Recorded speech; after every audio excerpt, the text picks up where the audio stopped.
Hello and welcome students, Gyanjyoti coaching সেন্টারের পক্ষ থেকে তোমাদের সকলকে আরো একবার স্বাগত। এর আগের দিনে শিখন কি এবং তার প্রক্রিয়াগত এবং ফলাফলগত যে বৈশিষ্ট্য ছিল সেটা নিয়ে কিন্তু আমি আলোচনা করেছিলাম এবং আজকে শিখনের পরিধি নিয়ে কিন্তু আমি আলোচনা করব।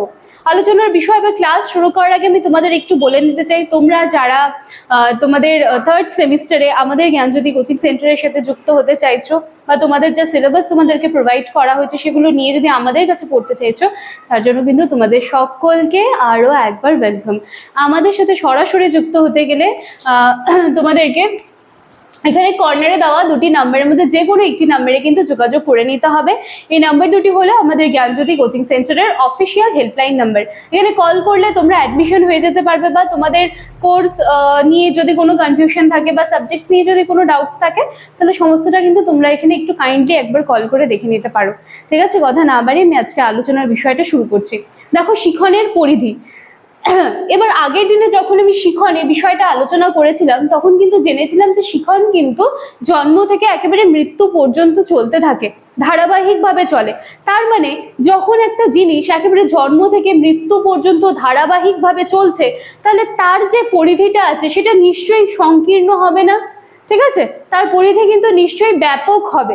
তাহলে এই যে শিখনের যে পরিধি, এটা আলোচনা করতে গিয়ে কিন্তু আমরা 3 থেকে 4 রকম পয়েন্টস পাবো।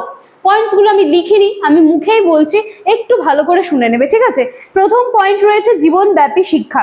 দেখো, শিখনকে কিন্তু বলাই হয় জীবনব্যাপী শিক্ষা, কারণ আমি আবারও সেই পয়েন্টে রিপিট করব যে জন্ম থেকে শুরু করে একেবারে মৃত্যুর আগ পর্যন্ত সময়ে যেই সমস্ত জিনিসগুলো আমরা মানে কি বলবো, যে সমস্ত জিনিসগুলো আমরা অর্জন করছি বা শিখতে পারছি, সমস্তটাই কিন্তু আমাদের শিখনের লিস্টে কিন্তু চলে আসে। ঠিক আছে, সেজন্য এটাকে কিন্তু জীবনব্যাপী প্রক্রিয়া বলা হচ্ছে। এই শিখন কখনো এরকম হতে পারে না যে একটা বয়সের পরে গিয়ে সেই শিখনটা বন্ধ হয়ে যাচ্ছে বা একটা বয়সের পরে আমরা শিখনটা বা শিখনের যে প্রক্রিয়াটা সেটা চলছে না। ঠিক আছে, তো সেই সূত্রে কিন্তু বলা হতেই পারে বা বলা যেতেই পারে যে শিখন একটা কিন্তু জীবনব্যাপী প্রক্রিয়া বা লাইফ লং প্রসেস কিন্তু এটা। ঠিক আছে, এর পরবর্তী পয়েন্ট রয়েছে মুক্ত শিক্ষা। দেখো, শিখনের আরো একটা উল্লেখযোগ্য পরিধি হচ্ছে মুক্ত শিক্ষা। কেন মুক্ত শিক্ষা? কারণ এখানে শিক্ষার্থী কিন্তু স্বেচ্ছায় নিজেকে মেলে ধরতে পারছে, তো সেজন্য কিন্তু এটাকে মুক্ত শিক্ষা বলা হয়েছে। এরপর রয়েছে শিখন তত্ত্বসমূহ। শিখন তত্ত্বসমূহ শিখন নিয়ে আলোচনা বা চর্চা করে। এর বিষয়বস্তু হলো মানুষ কিভাবে কোন পদ্ধতি অবলম্বন করে শিখবে বা কিভাবে সেটাকে কাজে লাগাবে বা পূর্ব অভিজ্ঞতার দ্বারা তার আচরণের পরিবর্তন কিভাবে করবে, এই সমস্ত বিষয়গুলো কিন্তু এটার মধ্যে চলে আসছে।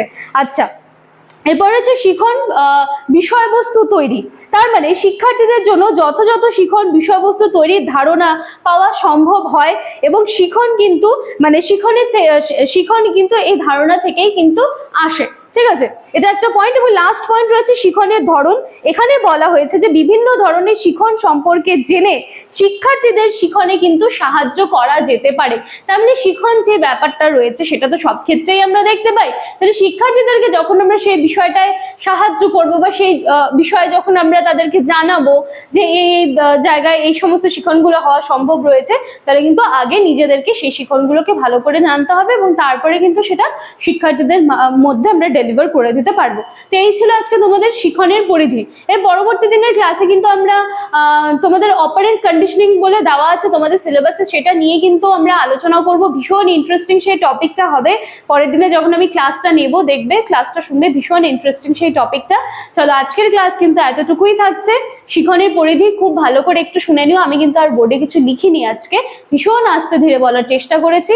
আশা করছি তোমরা ভিডিওটা পুরোটা শুনবে, বুঝবে এবং অল্প কিছু হলেও কিন্তু সেখান থেকে তোমরা কিছু না কিছু শিখতে পারবে। চলো, কথা না বাড়িয়ে আজকে ক্লাস আমি এখানেই শেষ করছি। দেখা হচ্ছে পরবর্তী দিনের ক্লাসে। Thank you.